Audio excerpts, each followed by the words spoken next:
Bona vesprada a tots i a totes, benvinguts, benvingudes al Centre Cultural de la Nau i a esta nova conferència que forma part de l'amplíssim cicle de conferències dedicades a Sorolla que la Universitat amb l'any Sorolla està organitzant com part de les activitats de commemoració d'aquest any. La Universitat de València forma part de la comissió d'organització de l'any Sorolla, com sabeu, i organitzem aquest seguit de conferències que donen una visió polièdrica, una visió també innovadora des del punt de vista d'allò que suposa tornar a mirar des d'altres prismes la figura d'un mestre tan consagrat a nivell local, a nivell nacional i internacional, com és Joaquín Sorolla. Bueno, para mí es un placer, la verdad que una felicidad enorme presentar hoy a una compañera, amiga de viaje, somos compañeras de carrera, compañeras de doctorado, compañeras de despacho por mucho tiempo, compañeras del Departamento de Historia del Arte de la Universidad de Valencia. La profesora Mireia Ferrer es profesora titular del Departamento de Historia del Arte. Es además especialista en aplicar la perspectiva de género a las cuestiones que ella trabaja desde el punto de vista de la investigación. Una investigación en la que ella se inició concretamente trabajando los pintores y las pintoras valencianos y valencianas en el ámbito internacional, concretamente en París. Las cuestiones relacionadas con la flânerie, con las cuestiones de aspecto social, las cuestiones relacionadas con los espacios de sociabilidad, las exposiciones, el mercado del arte, donde también hay espacio para encontrar todas esas reflexiones que surgen en la pintura entre siglos relacionadas con las maneras sociales de ver, comprender la mujer. Y de eso es de lo que nos va a hablar ahora. Mireia Ferrer, como decía, se doctora con esta tesis doctoral. Ella realiza una amplísima y larguísima estancia de investigación en París, en la Sorbona, y posteriormente es becaria postdoctoral en Nueva York con Jonathan Brown, que le permite, además de trabajar a Sorolla, trabajar a otros pintores valencianos que visitan en ese momento Estados Unidos, como es Segreyes, al que ha dedicado un magnífico libro que, si no lo conocen, pues la verdad es que merece mucho la pena leerlo. Y bueno, y sin más, pues como ven, estamos ante una grandísima especialista en la pintura valenciana del siglo XIX y sobre todo en esa mirada de proyección internacional, pero al mismo tiempo también con esa voluntad de trabajar un aspecto que yo creo que es importante tener en cuenta en la pintura de Sorolla, quizás que ha pasado más desapercibida, que es ese realismo social, esa pintura de crítica social en la que Sorolla fue, como otros tantos pintores, un hombre de su tiempo. Y sin más, pues un gran aplauso para Mireia Ferrer.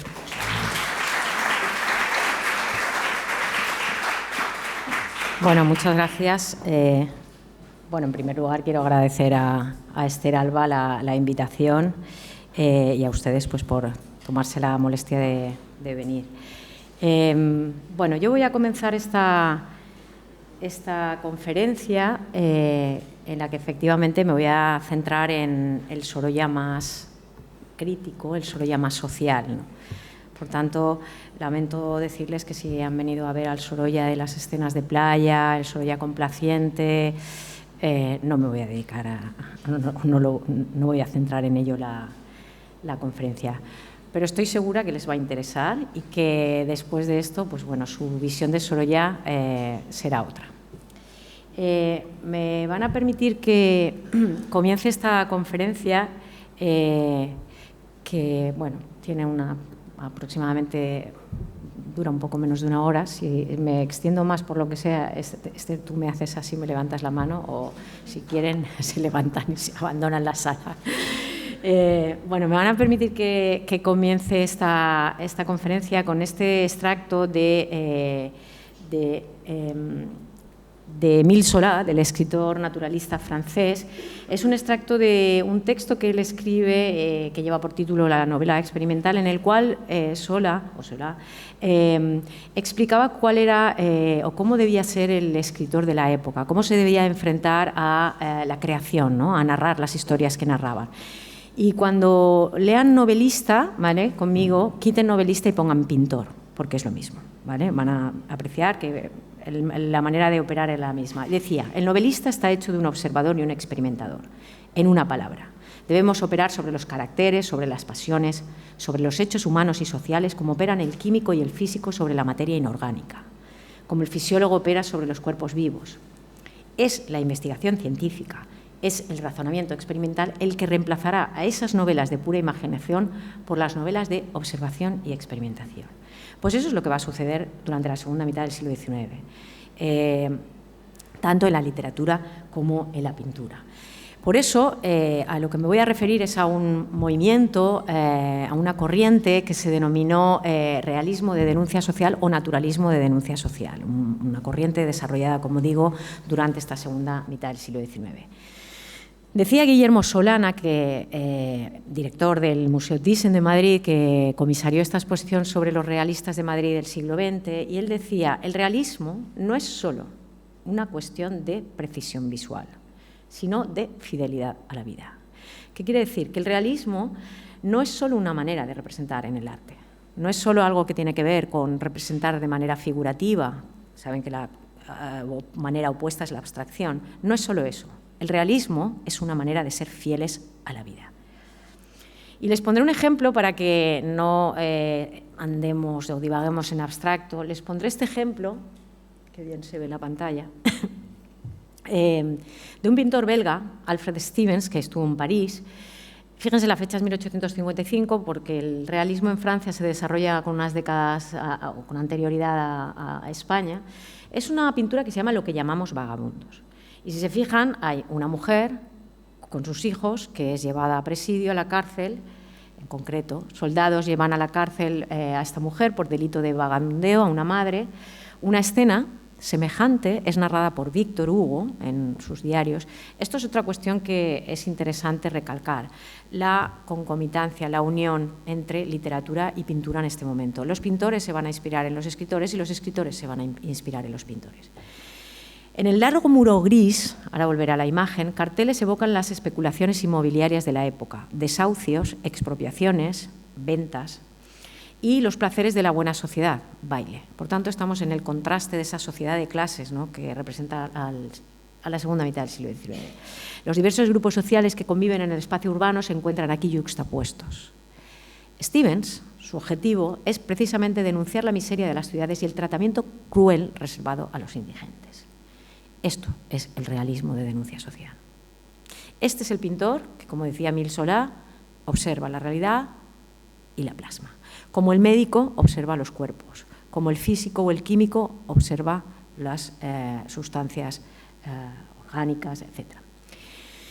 El siguiente aspecto que quería comentarles para enmarcar un poco las obras que vamos a ver de Sorolla tiene que ver con un término que yo he denominado dramaturgia pictórica, y es algo que también se produce en la segunda mitad del siglo XIX. Y es que, como había sucedido con anterioridad a lo largo de la historia del arte con los mitos, si se acuerdan de los mitos grecorromanos, ¿no?, Ovidio, etcétera, cómo nos cuentan la infancia de los dioses, los amoríos, su fallecimiento, etcétera, hay como toda una narración, ¿no?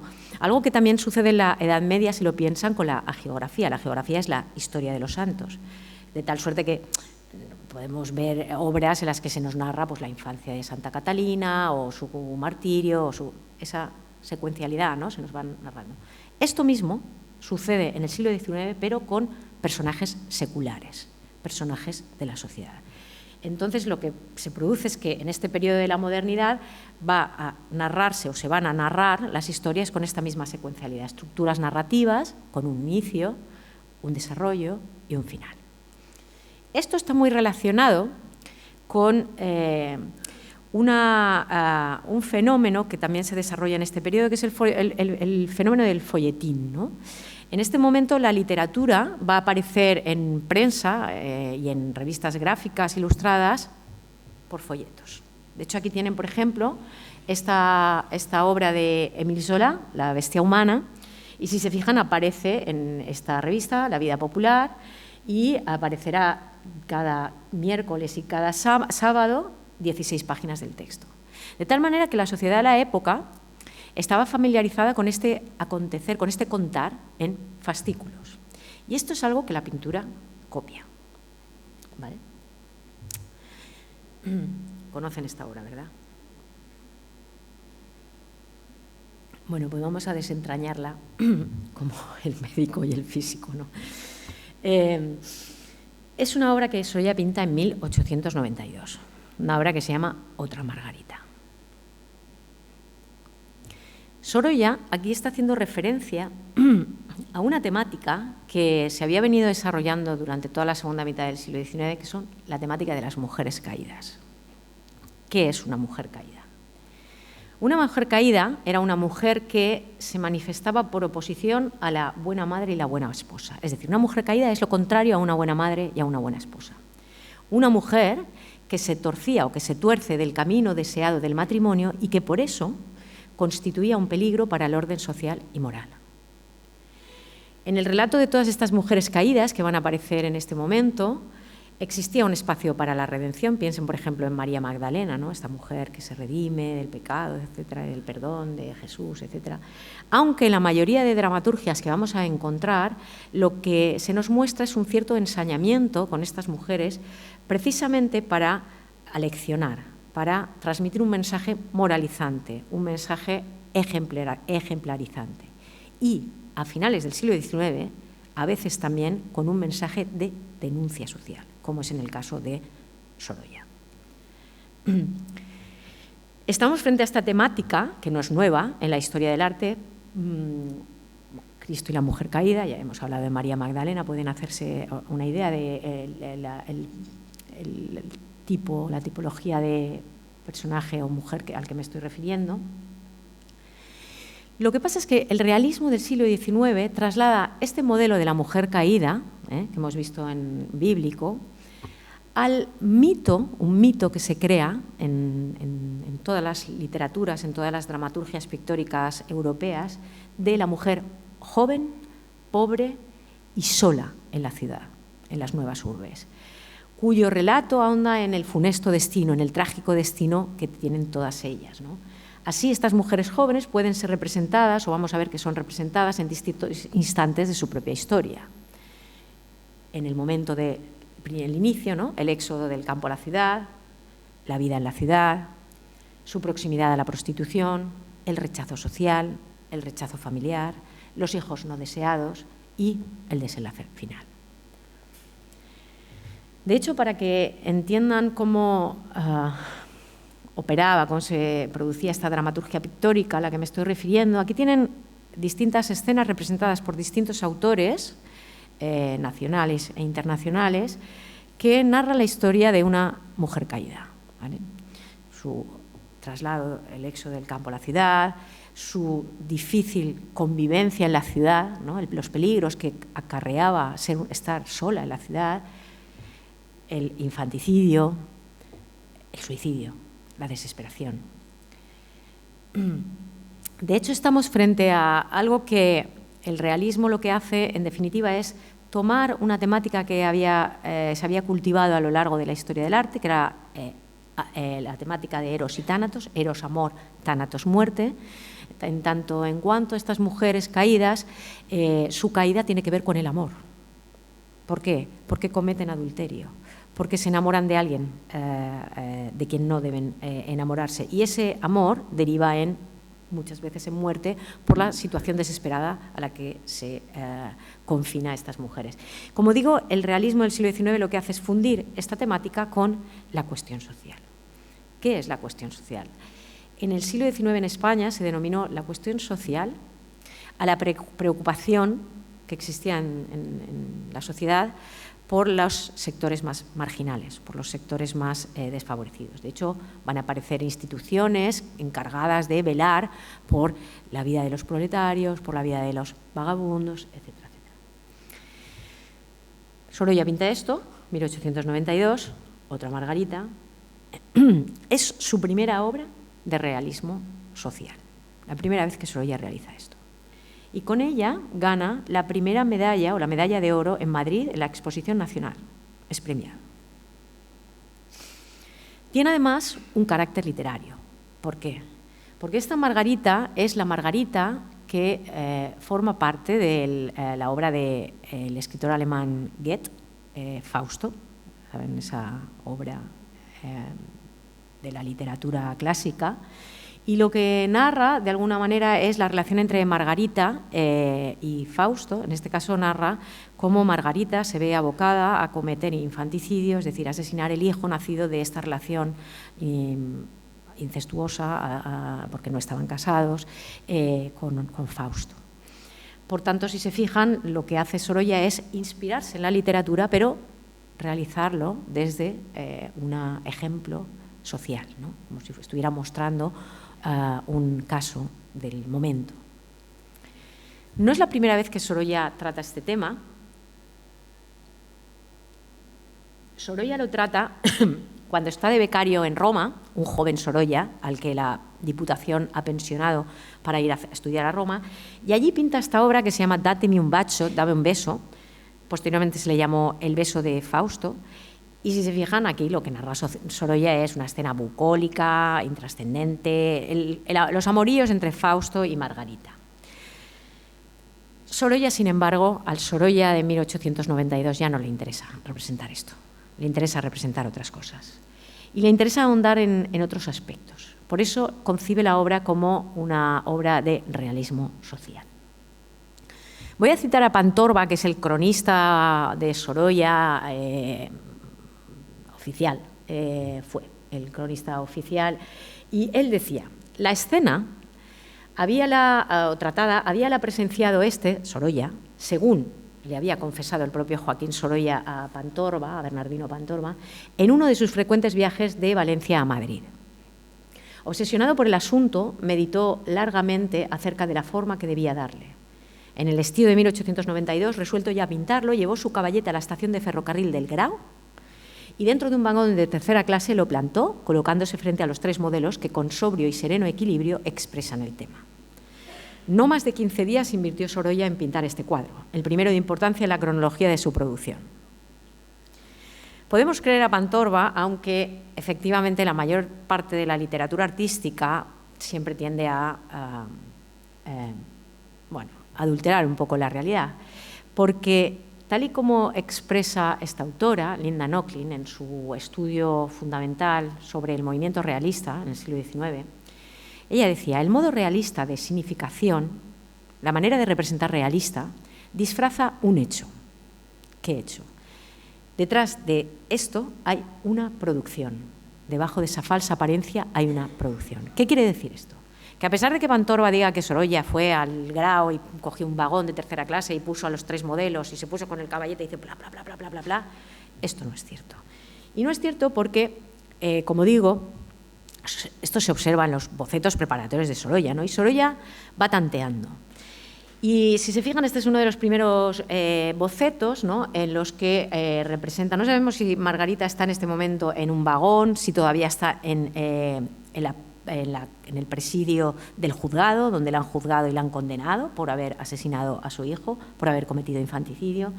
El siguiente boceto es este.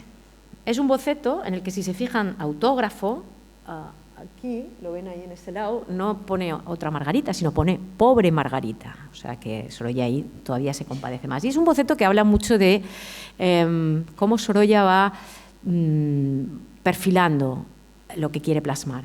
Porque si se fijan, ahí no puede ser más melodramática la escena, ¿no? Una figura de un niño detrás que se abalanza sobre la mujer parricida, infanticida, que se cubre con un velo apesadumbrada y avergonzada del acto que ha cometido, dos figuras masculinas detrás, las ven aquí, a ver si puedo señalarlas, estas dos figuras masculinas, ¿no?, que también están acechantes.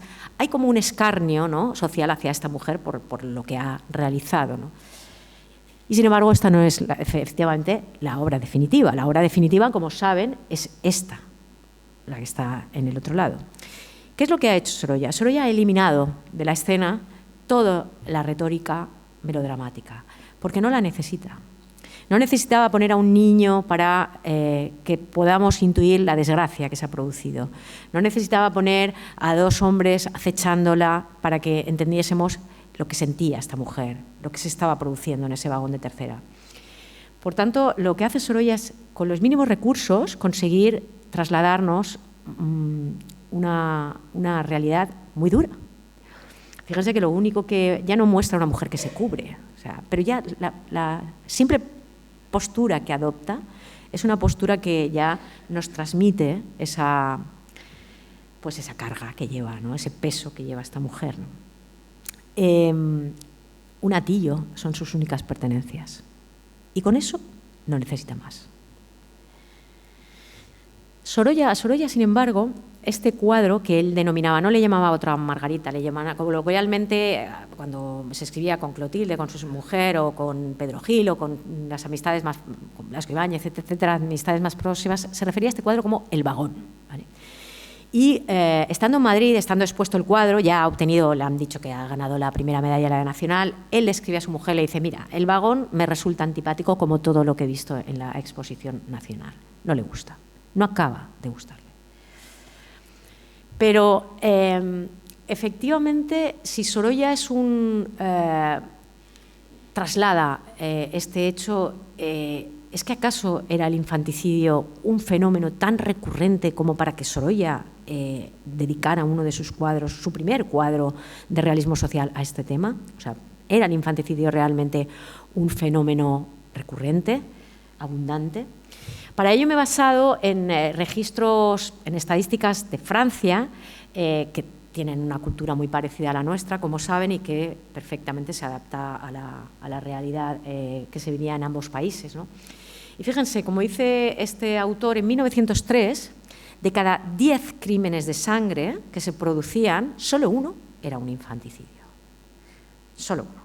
Por tanto, más que una realidad estadística, lo que el infanticidio supone para los escritores de la época o para los pintores es un fenómeno social. Y representar este tipo de escena era una manera de captar la atención del público, de captar la opinión social, ¿vale? De hecho, siguiendo estos estudios, podemos establecer un retrato del perfil social del infanticidio. Y de hecho, sabemos que la media o la edad media en las cuales se produce este crimen, este acto, es entre los 25, se producía entre personas de entre 25 y 30 años. Piensen también una cosa: la esperanza de vida en la segunda mitad del siglo XIX no era ni de lejos como la de hoy, ni muchísimo menos, era muchísimo más reducida. Y no solamente estamos hablando de un tipo de crimen o un tipo de fenómeno perpetrado por jóvenes, sino también hay un componente de género. Jóvenes mujeres solas. Jóvenes mujeres solas que por rechazo social, por escarnio, por imposibilidad de valerse por sí mismas, no tienen más recurso que cometer un infanticidio. Quiero que piensen que las ciudades del siglo XIX, ciudades pobladas, Madrid, Barcelona, incluso hasta Valencia, París, etcétera, las mujeres no tenían ni de lejos las mismas posibilidades ocupacionales que tienen ahora. Las mujeres que emigraban del campo a la ciudad, en las ciudades, trabajaban mayoritariamente en el ámbito textil, costureras, o en el ámbito doméstico. Punto. Y en las ciudades que había un círculo, un anillo industrial, en la fábrica. Ya está. No había más. Fuera de eso, solo quedaba la prostitución. Por tanto, quiero que entiendan que no era tan sencillo para una mujer sola, joven y pobre, valerse por sí misma en una ciudad. Es una temática esta de las mujeres caídas, porque al fin y al cabo Margarita es una mujer caída, una mujer que ha tenido que cometer ese crimen porque no le ha quedado otra. Es una temática que se desarrolló mucho en Inglaterra, y en la Inglaterra victoriana, en la Inglaterra de mediados de siglo. Y quiero que miren esta obra, ¿no? Porque es el paradigma de lo que es una mujer caída, una mujer que vuelve a su hogar, ¿no? Fíjense cómo en estas escenas, aquí pueden intuir perfectamente la diferencia entre una obra de realismo social y una obra con un carácter no tan, no con tanta denuncia, por así decir. Aquí hay más como una escena más melodramática, ¿no? Ella vuelve con el hijo fruto de esta relación adúltera que ha tenido, vuelve a su casa, el marido, si se fijan, es el que está en la mesa absolutamente apesadumbrado, el padre es el que la expulsa, no vuelvas aquí, eres una mujer adúltera, has ofendido a esta familia, fuera. Este es el caso de en inglés se le llamaba las fallen women, mujeres caídas, ¿vale? Y quiero que trasladen esta misma escena a la realidad española. ¿Por qué? Porque en la realidad española hay una diferencia con la realidad victoriana. Éramos y somos un país en el que el catolicismo tiene un peso importantísimo. Por eso, en estas escenas de mujeres caídas en España siempre va a aparecer la figura de la Iglesia, de alguna manera, ¿no? En muchas de ellas. Sobre todo en las escenas que relatan esta expulsión del hogar, ¿no? Y quiero que se fijen en esta mujer que vuelve a su casa, era una mujer aldeana, y vuelve a su casa. El padre de ella, fíjense también cómo va vestida, no va vestida como su familia, es un domicilio, en este caso es una vivienda, una casa popular, de una aldea, y ella va vestida con un traje más burgués, etc. Va acompañada de una niña, fruto de esa relación adúltera. El padre coge la silla para rompérsela en la cabeza y le está invitando a marcharse, mientras que la figura del párroco, en este caso, pronuncia el título de este cuadro: perdonar nos manda Dios. Si se fijan, la figura de la Iglesia siempre aparece en esta dramaturgia finisecular como mediadora. Lo tenemos en Ciencia y Caridad de Picasso, lo tenemos en muchísimas escenas, ¿no? Pero quería que vieran la diferente visión entre la Inglaterra victoriana y la España católica, ¿no? Para que vean, cuando me refería a esa dramaturgia pictórica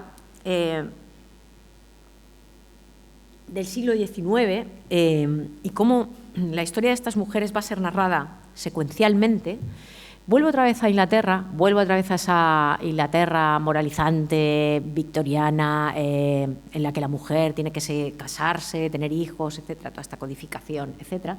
Y tienen esta obra de este pintor inglés, es un tríptico, en realidad, de Leopold Egg, que se llama Pasado y Presente, un título puesto a posteriori. Esto sucede mucho, los títulos se ponen luego. Muchas veces ni siquiera las ponen los propios pintores, las ponen escritores o autores que hacen una crónica, una reseña en prensa, etc. Son, como digo, 3 óleos. El primero es el que está en el centro, que sería el pasado, y los laterales son el presente, que sería, bueno, el presente, como he dicho, que serían las 2 escenas que suceden, fíjense bien, al mismo tiempo. ¿Cómo sabemos que suceden al mismo tiempo? Porque existe la misma luna con las mismas nubes al mismo tiempo en 2 lugares. Y la escena no puede ser más clara, ¿no? Una mujer cuyo marido ha descubierto su adulterio, ven que el marido lleva una carta, en la carta y pues probablemente ella declare su amor o su amante declare su amor a ella. Las niñas juegan intrascendentes, sin embargo la mayor percibe que algo está pasando, hay un juego de naipes que se derrumba, es decir, hay toda una serie de iconografías que nos hablan, es una literatura prácticamente, son cuadros narrativos. Si se fijan detrás hay como 2 retratos, ¿no? Es el retrato de la mujer y del esposo. Y arriba de estos 2 retratos hay lo que en historia del arte llamamos una clavis interpretandi, una clave de interpretación. Arriba del retrato de la mujer hay una escena del pecado original, la expulsión de Eva. Y arriba del retrato del hombre hay un paisaje de un pintor romántico inglés, de un cuadro a la zozobra, allí en el mar, que se llama Abandonado. No hace falta que les explique más, ya está clara la historia. Si se fijan además también en el reflejo del espejo, hay una puerta abierta, puerta por la que ha salido la mujer, puerta por la que va a volver a salir. Incluso ya para rematar, ¿no?, el carácter melodramático de todas estas escenas victorianas de mujeres caídas, verán una manzana cortada, un trozo en el suelo al lado de la mujer, otro trozo al lado del bombín del hombre. La siguiente escena es mucho más dura, ya no tiene este carácter melodramático, empezamos a recrudecer el asunto.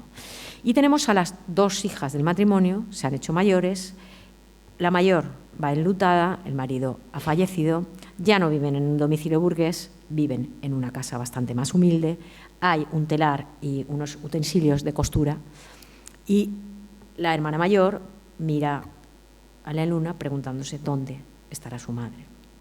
Y su madre está en las arcadas de uno de los puentes de Londres, el puente Adelphi, que además era uno de los lugares donde se recluían los vagabundos, las prostitutas, etc. Y lo que ven, hay toda una serie de carteles que anuncian obras, piezas teatrales, todas ellas son piezas reales, eso es el realismo, que hablaban sobre matrimonios infructuosos, etc. Y lo más duro quizás de esta obra, para mí desde luego, son esos piececitos que asoman por el regazo, ¿no?, de la mujer. Esta es la vida de la madre que añoran las niñas. La pintura victoriana se va a esforzar por representar todo este tipo de escenas y lo hará haciendo uso de esta temática que Sorolla había utilizado en Otra Margarita, ¿no? Los niños nacidos de estas relaciones. ¿Qué pasa con estas mujeres? ¿Qué pasa con estos niños? Muchas de ellas, la mayor parte de ellas, como se pueden imaginar, no todas acababan en el desastre del infanticidio, pero sí en el hospicio, en lo que en España se llamaba la inclusa, ¿no? De hecho, fíjense que aquí hay hasta cola, ¿no?, para llevar a los niños, ¿no?, al hospicio, ¿no?, el no poder valerse por ellas mismas. Y en todas estas historias, estas narrativas, encontramos, por ejemplo, otra dramaturgia que me parece también muy dura, pero no por ello menos reseñable. La realiza un pintor alemán, Max Klinger, son unos grabados. Se fijan, la primera escena muestra a un marido que va a golpear a su mujer, no sabemos por qué, aunque intuimos probablemente porque haya cometido adulterio o no. Pero la siguiente escena es más dura y aquí sí que encontramos que ella, desesperada, se ha lanzado al río con su hijo, ella ha conseguido sobrevivir, el niño no. Y la tercera escena es ella siendo juzgada. La serie se llama Una mujer. Por tanto, fíjense cómo la pintura del siglo XIX es mucho más que la pintura impresionista, muchísimo de la segunda mitad, con todo lo maravilloso que tiene el impresionismo, pero los pintores no fueron seres contemplativos meramente. En muchas ocasiones tuvieron una voz y contribuyeron a hacer visibles muchas realidades, ¿no?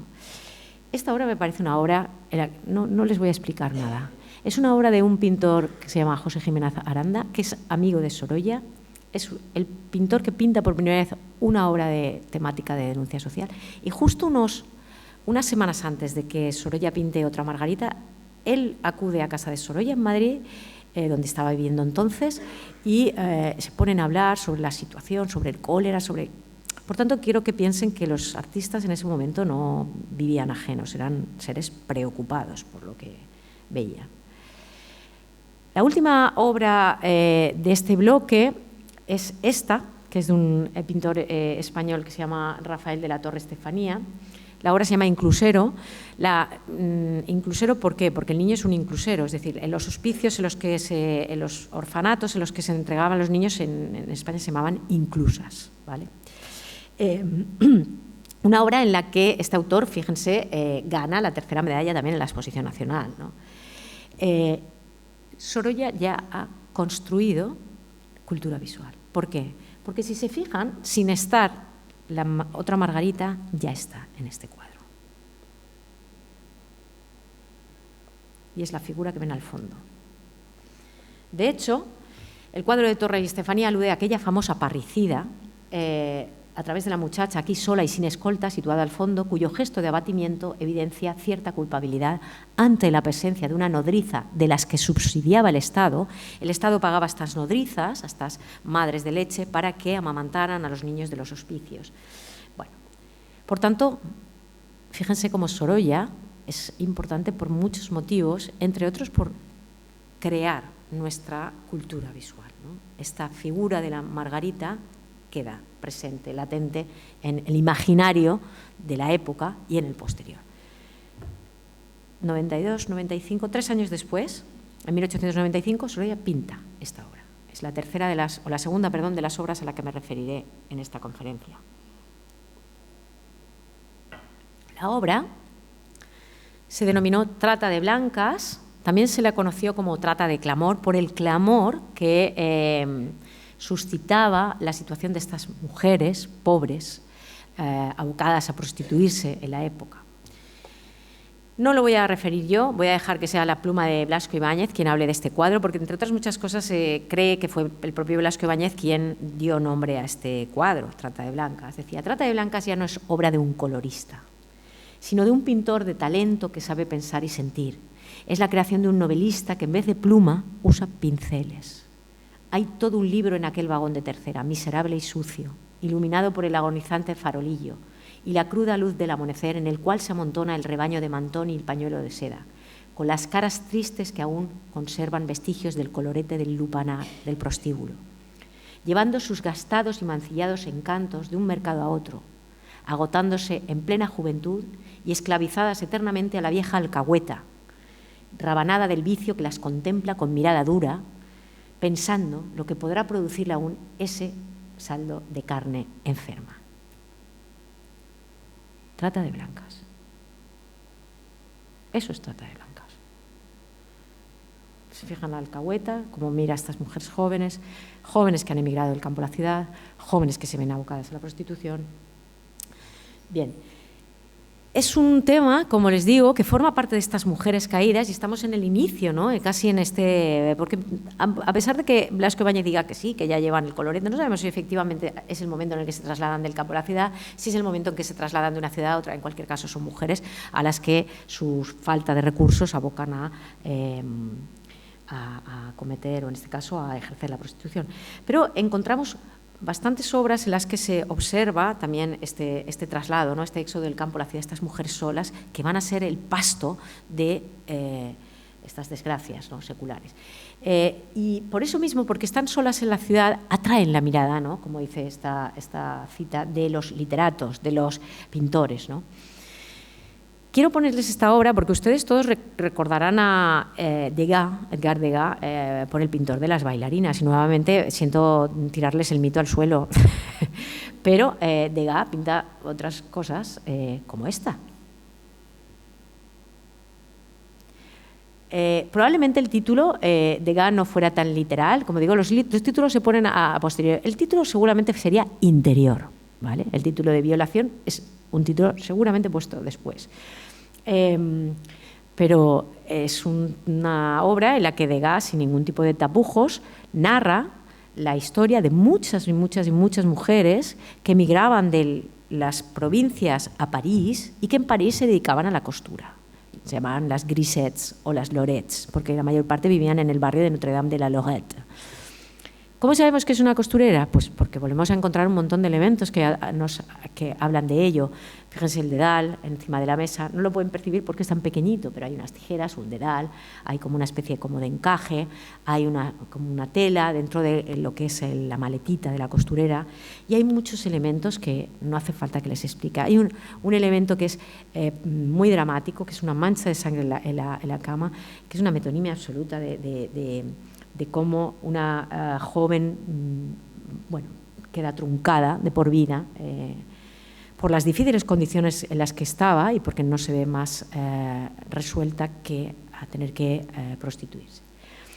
100 años antes, otro pintor, en este caso español, ya ha sido la voz de los desheredados, la voz de los marginados, la voz de la gente pobre, Goya. Los caprichos de Goya son un elenco, ¿no?, de esta representación de la sociedad de su época, ¿no? Y en esta obra, Goya tiene en los caprichos tiene como 3 grabados, los que se refiere a la prostitución, y este en concreto, titulado Pobrecitas, en este en concreto Goya, más que hacer una crítica, una denuncia social de género, lo que hace es una denuncia social de clase. aún antes de que existieran las clases sociales, ¿no? Estamos en finales del siglo XVIII, digo, la época de Goya. Porque en la leyenda que acompañaba este grabado decía: las rameras pobres van a la cárcel, las de rumbo a donde les da la gana. ¿Qué quiere decir las de rumbo? Las de rumbo son, o eran, las prostitutas de la aristocracia, de lo que luego en París serán las cocottes, ¿no? Estas damas que aparecen en la alta sociedad francesa, pero que ejercían la prostitución. Estas, decía Goya, en este caso en el siglo XVIII, vivían plenamente, mientras que las prostitutas pobres eran desvalijadas por los alguaciles, aquí que las ven que van detrás, y además encarceladas. Y en España, además de Trata de Blancas, tenemos toda una serie de obras que nos van a mostrar la prostitución de la época, sin tapujos, con una clara denuncia social. En este caso es la obra del pintor valenciano Antonio Fillol, un hombre muy comprometido políticamente, La bestia humana, en la que además hace referencia a una novela, como hemos visto, de Émile Zola. No hace falta que les explique nada, estamos en una casa valenciana y luego verán perfectamente porque vemos la botella de anís y los fartons. Humilde, muy humilde, en la que hay una alcahueta que está, bueno, pues alentando: venga, chica, esto, vamos, venga, lo que te toca. Bueno, la escena no puede ser más dura, por otro lado. Como les digo, poco a poco, tanto en la pintura como en la literatura española, se va a ir mostrando estas escenas, y lejos de... Porque esta obra, que se presentó a la Exposición Nacional de 1897, tuvo muchísimas críticas porque se consideró una escena brutal. Fíjense que Trata de Blancas es una escena tan brutal como esta, o Otra Margarita es tan brutal como esta, y sin embargo, como no es tan evidente, bueno, pasó más, la crítica fue menor. Pero en el caso de Antonio Fillol, la crítica fue atroz y se le censuró y se le dijo que cómo se le ocurría mostrar actos o escenas tan inmorales, etcétera, etcétera. Y Blasco Ibáñez escribió un excelente texto en el cual descarga al artista y les decía: no sean ustedes hipócritas. Todos ustedes que están escribiendo, varones, señores de ciudades que están escribiendo de esto, muchos de ustedes frecuentan este tipo de lugares. Por tanto, déjense de hipocresías. Bueno, en cualquier caso, poco a poco, como digo, esa censura hacia estas temáticas se va a tornar en una cierta comprensión hacia la historia de estas mujeres.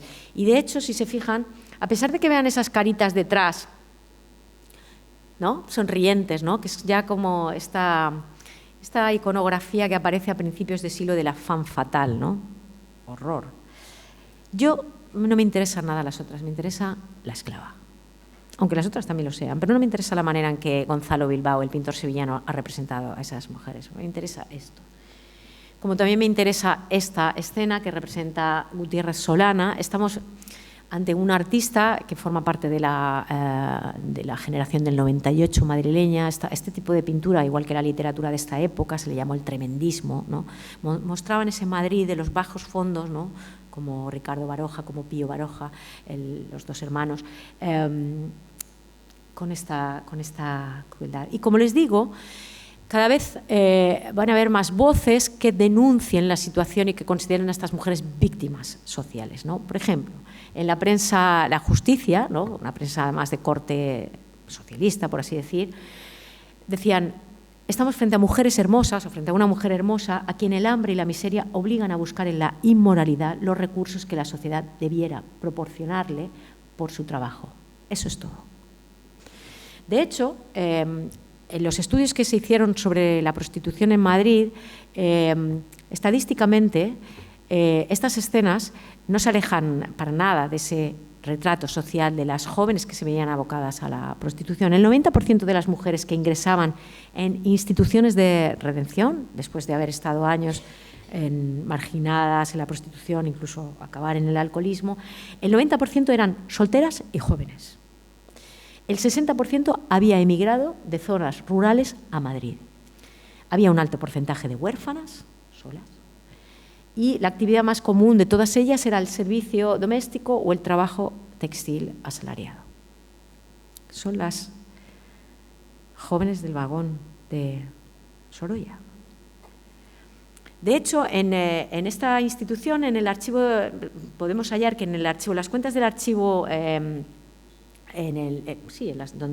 las entradas del archivo del Colegio de las Jóvenes Desamparadas de las Religiosas Adoratrices de Madrid, encargadas de acoger a muchas de estas mujeres que querían huir de esta mala vida y buscar primero una redención personal, o sea, pero no desde el punto de vista moral, sino simplemente ser acogidas por una institución, tener un techo, etcétera, y luego intentar ganarse la vida de otra manera.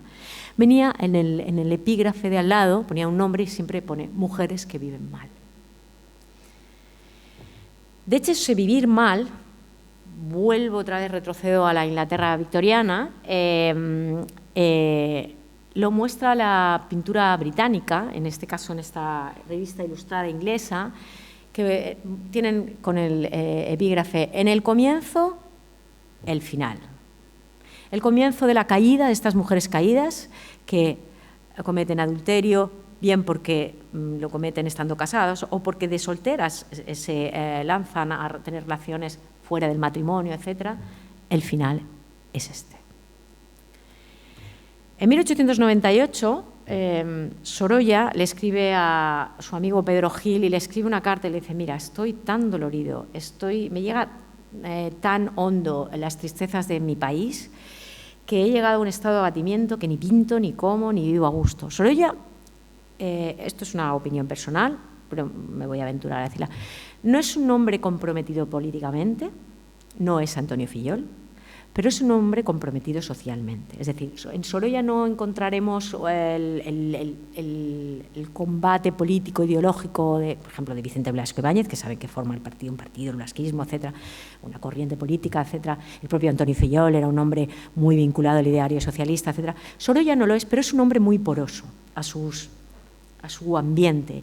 Y, por tanto, las situaciones que se vivían a finales de siglo, quiero que piensen que Jiménez Aranda, el pintor que ha pintado esa mujer loca, en 1894 creo que es, me parece, en Madrid mueren de cólera su mujer y su hija. Que Joaquín Sorolla, su hija María, estaba enferma de tuberculosis también. Por tanto, son situaciones que luego se observan en la pintura, ¿no? Un año después de haber hecho esta manifestación, Sorolla pinta esto. Y ustedes dirán, pero bueno, yo he venido a una conferencia en la que se va a hablar de la mujer, la dona y Sorolla. Bien, no están las mujeres, aquí hay nuevamente una elipsis, pero están. Porque estos son los hijos de las mujeres que iban en el vagón de trata de blancas. Decía Joaquín Sorolla en una confesión que recogen Garín y Facundo Tomás en su antología sobre Sorolla: estaba ocupado una mañana en hacer un boceto de pescadores valencianos cuando distinguí a lo lejos, cerca del mar, un grupo de niños desnudos y a corta distancia de ellos la figura de un sacerdote solitario. Eran los niños del Hospital de San Juan de Dios, Las Arenas. Resaca de la sociedad, me gusta muchísimo este término, resaca de la sociedad. Ciegos, locos, enclenques o leprosos. Inútil me parece decir que la presencia de aquellos desgraciados me produjo penosísima impresión. No perdí momento y pedí y obtuve del director del hospital la necesaria autorización para trabajar sobre el terreno y copiar aquel cuadro del natural. Y vuelvo a Blasco Ibáñez porque Sorolla no estaba convencido tampoco de este cuadro. Estaban frescas las últimas pinceladas, decía Blasco Ibáñez, del cuadro titulado por unos Triste herencia y por otros Los hijos del placer. Y ya entenderán ustedes por qué se llamaba Los hijos del placer, porque eran los hijos que nacían de ese placer, de esas relaciones que mantenían mujeres por dinero con hombres. Sorolla no creía en él. Y después de bosquejarlo, no encontrando de su gusto, se negaba a seguir adelante, hasta que una noche, cenando en el Grao, en casa del concejal Garrido, Soriano, periodista, Astrovido y yo, Vicente Blasco Ibáñez, entusiasmados por la idea de la obra, logramos convencerle de que debía terminarla para conquistar con ella ese París que se rinde muy pocas veces a las eminencias extranjeras. Y es cierto que lo conquistó. Triste herencia fue una obra que le dio muchísimo renombre a Sorolla. Y con esta obra, Sorolla, vuelvo otra vez, ha vuelto a conformar cultura visual, ha vuelto a crear un imaginario visual. ¿Por qué? Porque a partir de entonces vamos a observar cómo en la cultura visual de la época van a aparecer construcciones siempre muy similares, ¿no? Por ejemplo, esto es una postal fotográfica de un fotógrafo ubicado aquí en Valencia, que es Andrés Faber, y que en 1910 pinta esta obra. Sorolla ha conformado cultura visual. O, por ejemplo, un discípulo de Sorolla, Federico Godoy Castro, en 1903 pinta esta escena, no puede ser más parecida, evidentemente, en la playa del Sanatorio de Santa Clara, ubicado, esto está en Cádiz. Vale. Y quiero leerles la reseña sobre esta obra que hizo la prensa de la época, en concreto el Heraldo de Madrid recogía, este periodista, al hablar de esta obra, decía: han recibido la triste herencia, fíjense cómo está nuevamente Sorolla, está en toda la cultura pictórica de este momento, la triste herencia de la escrófula, de la tuberculosis y del raquitismo. Necesitan ir allá, a orillas del mar, a restablecerse, a curarse, a fortalecer sus piernecitas, que se doblan, a enderezar sus espaldas, que se arquean, a dilatar sus pechos, que se hunden. Efectivamente, en la época existió ya durante toda la segunda mitad del siglo XIX una preocupación por la degeneración que se producía en la especie humana. Esto, lamentablemente, luego fue utilizado por algunas corrientes filosóficas que derivaron en una corriente que se llamó el eugenismo. No sé si saben lo que es el eugenismo. Es una corriente que lo que postulaba era que había que erradicar todas aquellas razas que degeneraban la especie humana. Esto, si recuerdan, en los años del nazismo es lo que se puso de manifiesto. Pero antes que eso, comienzan a aparecer en la cultura europea todos estos tratados científico-médicos sobre la degeneración de la especie. De hecho, Morel es el primero, luego el propio Mañan y Legren, que son dos autores, van a hablar de la degeneración en Francia, y ellos hablaban, por ejemplo, Mañan hablaba que la sociedad francesa el problema de la sociedad francesa era el alcoholismo, y decía que el alcoholismo traería la degeneración de la raza, de la cultura francesa. De hecho, él hablaba del efecto absenta.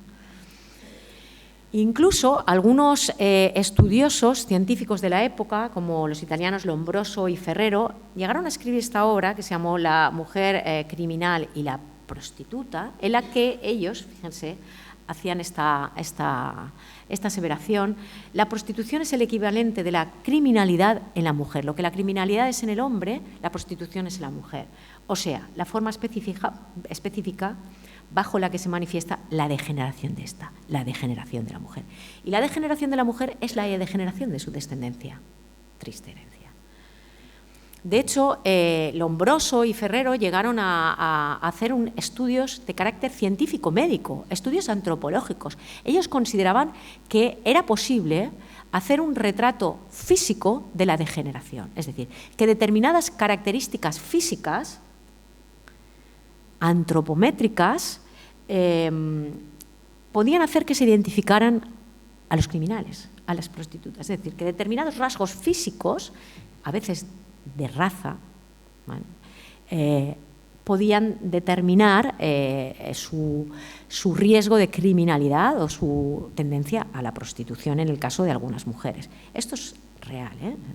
De hecho, en España, en 1901 se publica La mala vida en Madrid, estudio sociológico, en dibujos y fotografías del natural, por los autores Bernaldo de Quirós y Llanas de Aguilar Niedo. Y si se fijan, hay un estudio antropométrico, fotográfico, tanto de las prostitutas como de los criminales.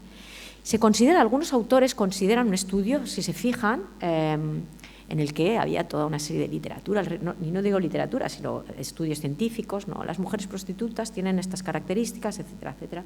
Algunos autores, como digo, consideran que los propios pintores se pudieron inspirar en estos estudios que se estaban haciendo científico-médicos sobre la criminalidad, la prostitución, la degeneración humana, ¿no?, de la especie. Por ejemplo, el caso de Gutiérrez Solana parece ser que se inspira en este estudio, ¿no? Y voy a ya ir concluyendo, y a pesar de todo, Sorolla no está contento. De hecho, él manifiesta esto, dice: yo podría haber llegado a esa cosa que deseo con estos mismos cuadros, llegar a la verdad sin durezas. Porque Sorolla solo pintó 5 cuadros de realismo, de denuncia social, estos.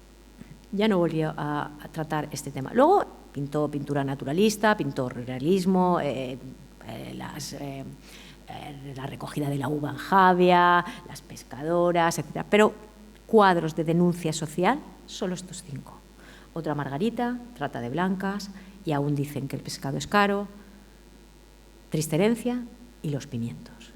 Y de estas 5 obras, que ya les digo, no volvería a tratar el realismo social, evidentemente de ellas, 4 tenían que ver con la historia de estas mujeres caídas. De hecho, si invirtiésemos el orden cronológico de esta dramaturgia que hoy les he puesto aquí, esta dramaturgia pictórica, tendríamos que pensar por el último cuadro que pintó, que se llama Los pimientos, que es un cuadro que pintó en 1903.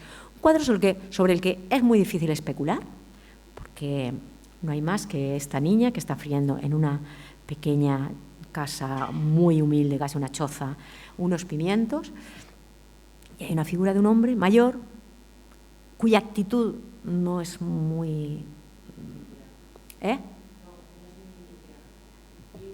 Limpia, sí, es una actitud un poco beligerante hacia la niña. Como digo, si tuviéramos que invertir el orden sería esto. Esta niña que se hace mayor, que emigra del campo a la ciudad porque no tiene recursos, que la ciudad se ve sometida a las peripecias más atroces, algunas veces salen indemnes, otras no salían indemnes, en algunas ocasiones abocadas a cometer infanticidio, en otras a dejar a sus hijos en el orfanato, en otras hijos que nacían con todas estas lacras, fruto, de otras muchas cosas, del alcoholismo, de la mala vida, de las enfermedades que estas mujeres en ocasiones contraían y que transmitían a sus hijos, etc. No obstante, como no me quiero ir dejándoles este sabor de boca, y como yo estoy hablando de una dramaturgia pictórica y estoy ofreciéndoles un relato y estoy ofreciéndoles una historia, en todas las historias siempre hay espacios para los cambios de guión, ¿vale? Y quiero que piensen que también la sociedad española, sobre todo en la segunda década, entre la década de 1910 y 1920, que es una década, la situación es otra. Y que a principios del siglo XX en España Margarita podría haber sido otra, ¿vale? Y enfrentar el presente con nuevas esperanzas.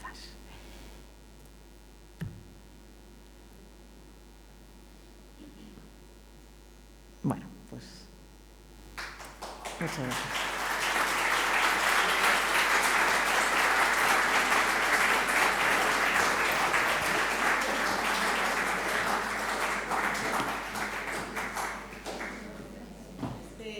Final, esperanzado, a una realidad muy dura, ¿no? Que es la que vivieron tantísimas mujeres en esa época, ¿no? Del 19, y que Sorolla pintó de una manera magistral en estas dramaturgias literarias y artísticas que forman, ¿no?, parte de cómo se construía, ¿no?, visualmente aspectos, ¿no?, sobre los que Sorolla reflexionó.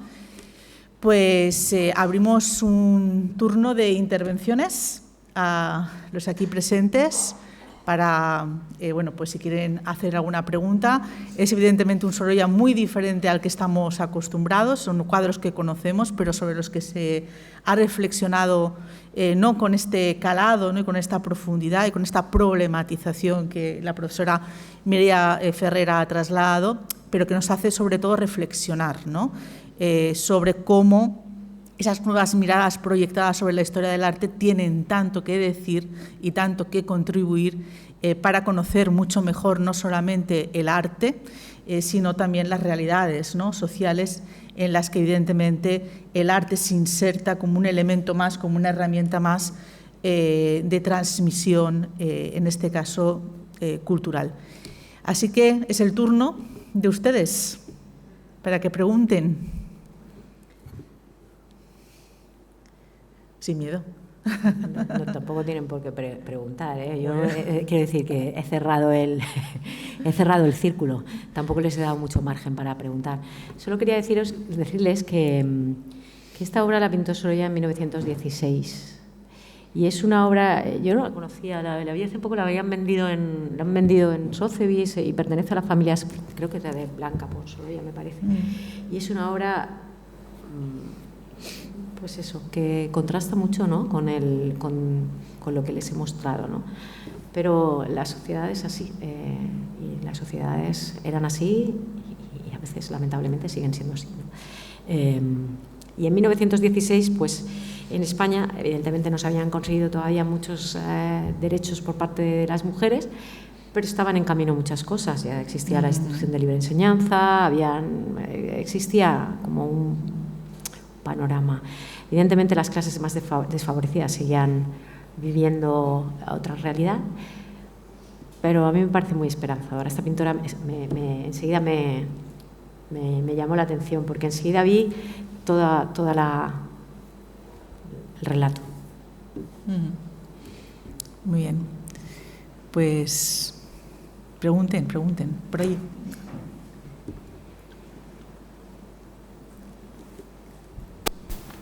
Me despierta curiosidad saber en qué momento de la trayectoria histórica de Sorolla se encajan estas 4 o 5 ideas tan separadas de lo que hacía habitualmente.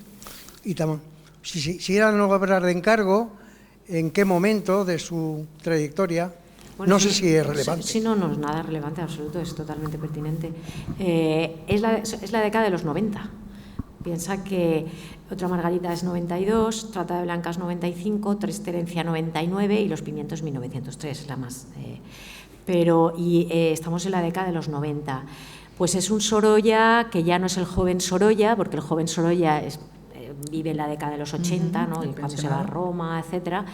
Es el Sorolla que está todavía en Valencia, pero ya se va a trasladar a Madrid. Este tipo de obras no son encargos. Este tipo de obras las presenta Sorolla a las exposiciones nacionales para adquirir renombre, y vaya si lo consigue. De hecho, la primera que presenta, Otra Margarita, es presentarla y primera medalla. Por tanto, son obras que él realiza como promoción, como promoción. Pero fíjate que, por ejemplo, cuando presenta Otra Margarita, presenta 6 o 7 obras, no sé si 6, pero 5 o 6 obras y presenta El beso de la reliquia, obras de muy distinto género pictórico, algo que no es en absoluto un desmérito de él, un demérito de él, en el sentido de que Otra Margarita sigue teniendo el mismo peso que tiene, ¿no? Ese Sorolla. El Sorolla que pinta ya más los niños en la playa corriendo, los niños bañándose, las 3 velas, todo esto, esto ya es más este periodo, un poquito antes, incluso entre 1900, bueno, hasta que fallece, ¿no? Es el 23.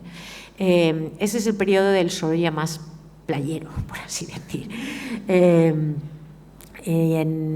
Lo que pasa es que sí que es cierto que en la década de los 90 también empieza a pintar a las pescadoras.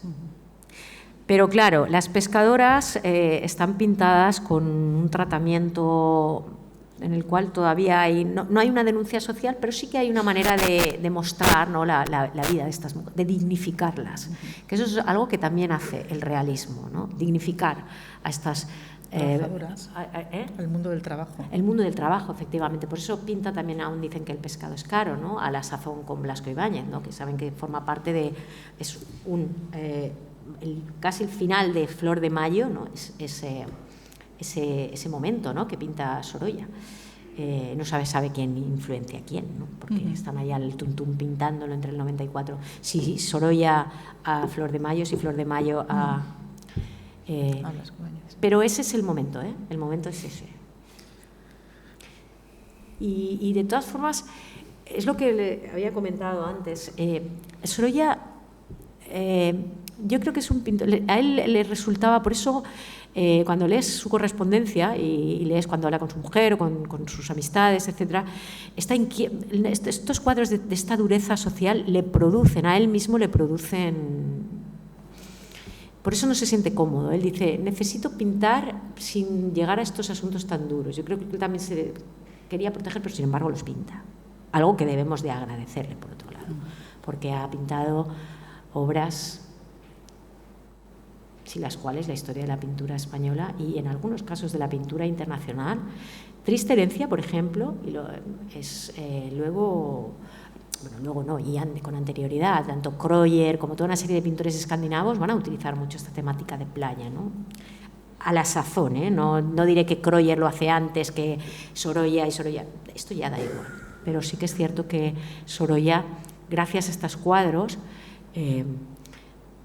hace que, o sea, construye una página dentro de la historia pictórica, y dirán, pues ha venido usted a descubrir el Mediterráneo. Sí y no, porque, y aquí me vas a permitir que me extienda un poco, porque estamos en el año Sorolla, y hoy parece que digas Sorolla y todo, Sorolla. Sorolla es un pintor, desde mi punto de vista, menos importante de lo que la gente se cree y más importante de lo que debería ser. No sé si lo he explicado bien, pero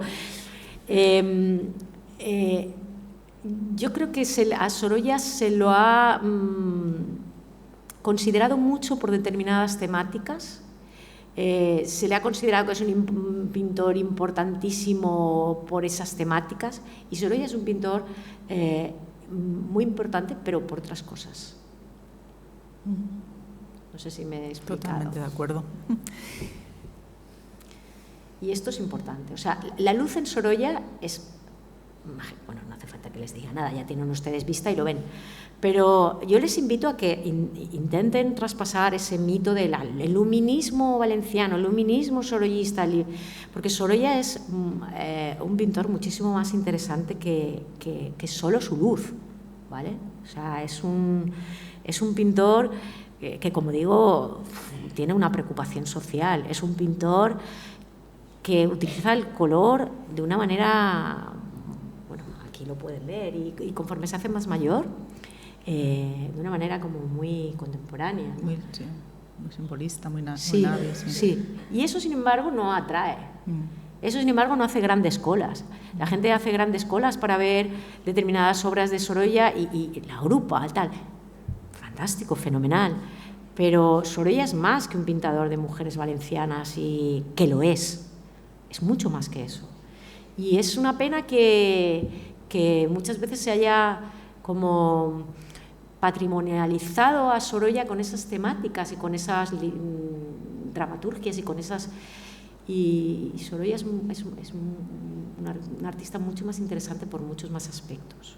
Porque muchas veces la denuncia social no interesa. Sí, pero aquí lo importante es, ¿no?, que a través de estas conferencias queremos demostrar también esa complejidad, ¿no?, de un pintor, pues en este caso como Sorolla, en relación también con su época y con otros pintores. O sea, vemos que ahí tampoco está solo, ¿no?, sino que son temáticas que preocupan socialmente a toda una generación, ¿no?, de pintores, como muy bien ha demostrado la profesora Mireia Ferrer, ¿no? Y yo creo que esas complejidades, esa problematización, forma también parte de la historia del arte, porque en muchas ocasiones caemos en los estereotipos, ¿no? Y generar estereotipos o miradas sesgadas también es una cuestión muy preocupante, ¿no?, porque no nos permite ahondar, ¿no?, en otros aspectos que, como bien ha demostrado Mireia, son tan interesantes, ¿no?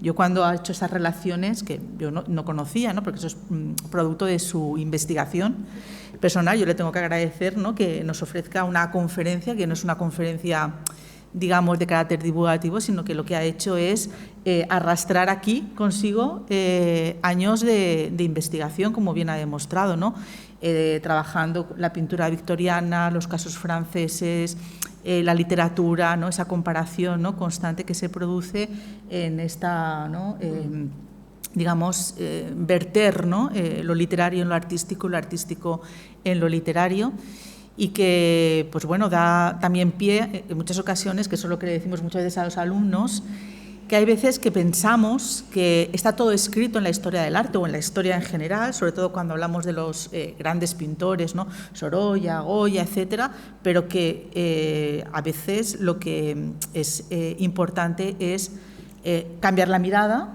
mirar otros aspectos porque salen, ¿no?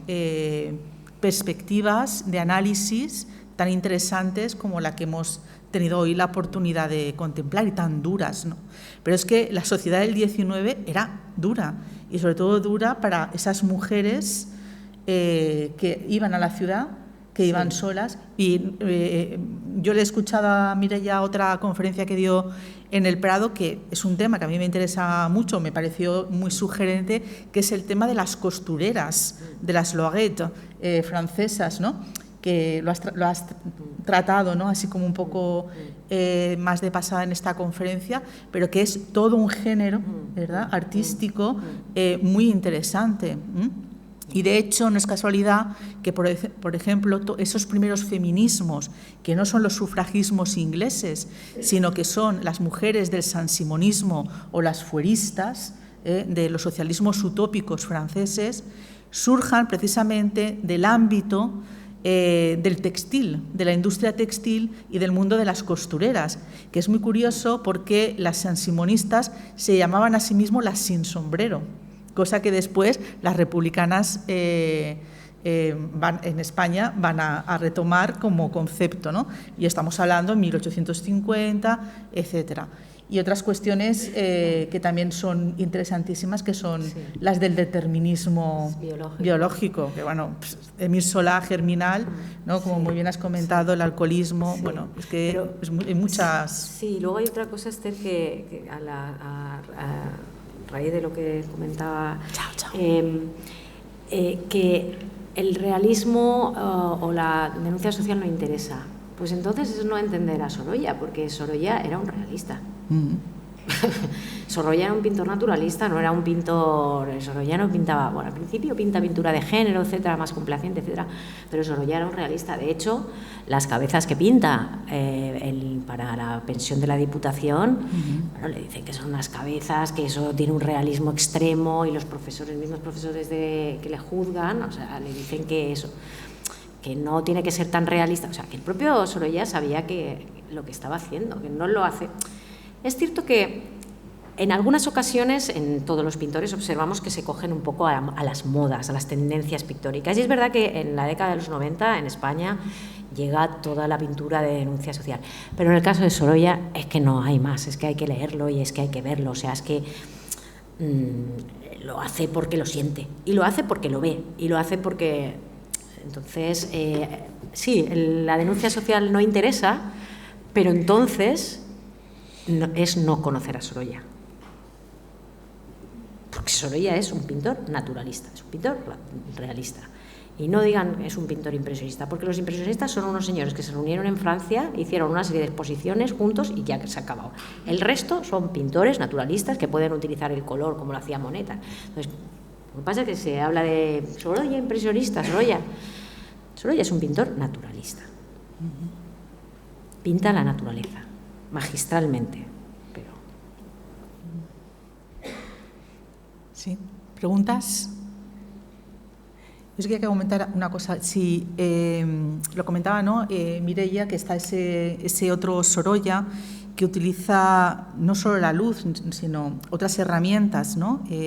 Artísticas, como es la utilización del color, que especialmente, ¿no?, en un momento determinado, ya en su madurez pictórica, es sumamente interesante, ¿no? O sea, hay una deriva, ¿no?, de un Sorolla moderno, porque Sorolla está contemplando qué es lo que se hace, ¿no?, en otros lugares del mundo, y por tanto se nutre también, ¿no?, de todas esas experiencias, podríamos decir, estéticas, artísticas que puede contemplar. Y en muchas ocasiones se ha dicho, ¿no?, que si no hubiera recibido el encargo de la Hispanic Society, que lo que hace es que Sorolla, que llevaba un rumbo, ¿no?, determinado en ese progreso, podríamos decir, o de madurez artística, eso le supone de alguna manera un parón, ¿no?, a volver a un regionalismo que él ya había ciertamente abandonado. Es decir, era como volver a la forma de pintar de un tiempo suyo artístico anterior. ¿Hacia dónde crees que hubiera evolucionado Sorolla si no hubiera sido por ese encargo de la Hispanic, que le llevo una década, ¿no?, prácticamente de trabajo, ¿no? Muy difícil. Realmente hubiera sido tan moderno, nos hubiera sorprendido. Eso mismo lo que pasaba con Fortuny, ¿no? Que justo cuando empieza a utilizar el color, como lo utilizan los impresionistas, ahora sí bien utilizado, franceses, es cuando se muere, ¿no? Se muere. A ver, yo creo que él habría utilizado el color pues como La Mancha. No creo que hubiera sido un pintor abstracto nunca, no creo que nunca hubiera trabajado porque murió en 1923, ay, no sé a qué edad murió, no sé si era muy mayor, igual, la verdad. 61. Sí. Bueno, sí, ya tenía una edad así en esa época, sí que es verdad. Pero no creo que hubiera llegado a abandonar nunca la pintura figurativa, porque él era un naturalista, como ahora no me sale la palabra, a conciencia. O sea, y él representaba de la naturaleza. Pero sí que es cierto, por ejemplo, hay unas obras de Sorolla cuando está en Nueva York que son las mejores, como representa Central Park, por ejemplo. Sí. La vida moderna de Nueva York. Sí, con unas pinceladas, son maravillosas. Y yo tuve la ocasión, una vez que fui a Madrid, de hablar con Blanca Pons Sorolla, con la nieta, y me enseñó unas obras de María Sorolla, en unas tablitas así pequeñitas, del Hudson, de Nueva York, del río Hudson, del East River. Y yo me quedé, dije, madre mía, esto lo pinta Matisse, y todos decimos, wow, fauvismo, qué maravilla, tal, no sé qué. Una utilización de los colores, pero ya era brutal. Y yo creo que quizás, mira, si hubiera seguido más por la estela, hubiera sido su hija, podría haber llegado. Pero tampoco creo que hubieran abandonado ni siquiera a su hija el naturalismo. O sea, no hubieran llegado a una abstracción como, por ejemplo, Tapies, o como, por ejemplo, los pintores de la abstracción en España, ¿no? Pero sí una exploración del color mucho más libre, mucho más pura, por así decirlo, sin tanta figuración. Muy bien. Pues no sé si alguien se atreve, quiero decir, se anima, perdón, que no he utilizado el verbo correcto, se anima a preguntar en este debate, sí. Bueno, no hace mucho estuve en Madrid en la casa de Sorolla, y la verdad es que me llamaron la atención pues los cuadros que vemos, el naturalismo, la luz, bellísimos, pero los que me produjeron desazón fueron los que tú ahora has comentado, porque cuando llegaba a esos cuadros es como que te entraba una inquietud y dices, uy, después de todo lo que he visto, toda la luz, toda la belleza plasmada en los cuadros, esto, o sea, me produjo, la verdad es que una comezón que decías, bueno, esto tiene que tener una explicación, y me alegro de haber venido porque me has sacado de las dudas, porque son los que más desazón me hicieron, algunos de los que has explicado aquí. Bueno, era su propósito. Pues la verdad es que vas pasando y vas viendo cuadros, pero estos te quedas así un poco parada, o sea, te llama la atención. La temática totalmente, completamente distinta. Y nada, pues nada, hoy nos has aquí descubierto un nuevo Sorolla. Sí, porque además luego, si se fijan, la historia del siglo XX, lo que ha perdurado de Sorolla es que ha sido un autor patrimonializado por determinadas corrientes culturales y denostado por otras. O sea, parece que las vanguardias aquí, Sorolla era horroroso. Y no es así. Y parece que para los sectores más regionalistas, Sorolla tenía que ser la grupa, la valenciana, el folclore, el tal, y no se sale de ahí. Y no es ni una cosa ni la otra. Y el problema de la fama que ha tenido Sorolla o la mala fama que ha tenido en determinados círculos más progresistas, menos progresistas, más, etcétera, tiene que ver con eso, con la patrimonialización o de convertir a Sorolla en un pintor monocorde. Es decir, Sorolla es un señor que pinta a mujeres valencianas, a pescadoras, a niños en la playa. Y eliminamos toda la otra parte de Sorolla. No es eso solamente. De la misma manera, quizás en la vanguardia de esta ciudad de los años 30 también existía una reticencia por parte de los Renau, de los Climent, de los Ballester, etcétera, a considerar a Sorolla, porque Sorolla era el sorollismo, el naturalismo del 19, y nosotros, en ese momento ellos, esa vanguardia de los años 30, quería hacer pintura vanguardia, pintura nueva, pintura tal. No es eso, porque en Sorolla había muchísima denuncia social. Entonces, ese es el problema, que a Sorolla no se le ha contemplado con integridad, se le ha contemplado siguiendo el prisma de quien mira y poniendo el foco en una pintura y anulando la otra. Y eso es lo que ha hecho. Por eso durante el franquismo la corriente pictórica que existió en esta ciudad fue el postsorollismo. Y eso es lo que hizo que, una vez también llegada la democracia, Sorolla no tuviera tanta relevancia entre los propios artistas, entre los círculos intelectuales y artistas más, por así decir, más de vanguardia, ¿no? Ya estoy hablando también de los años 70, no solamente de los años 30, cuando realmente Sorolla se merece una lectura. Porque Sorolla, como he intentado demostrar hoy, es muchas más cosas que los cuadros complacientes de la colección Lladró, por ejemplo, con todo lo que también es. O sea, no hay que descartarlo. Muy bien, creo que por aquí hay una mano levantada.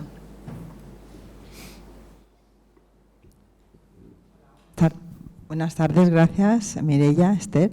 Yo quería, a colación de lo que había comentado Esther sobre hacia dónde hubiera evolucionado, yo creo que se ve muy bien en toda la serie de los jardines. Los jardines, sí. Yo creo que ese es el Sorolla más moderno, el que está libre de encargos, de representar retratos a los que no se sentía para nada identificado, aunque lo hacía magníficamente.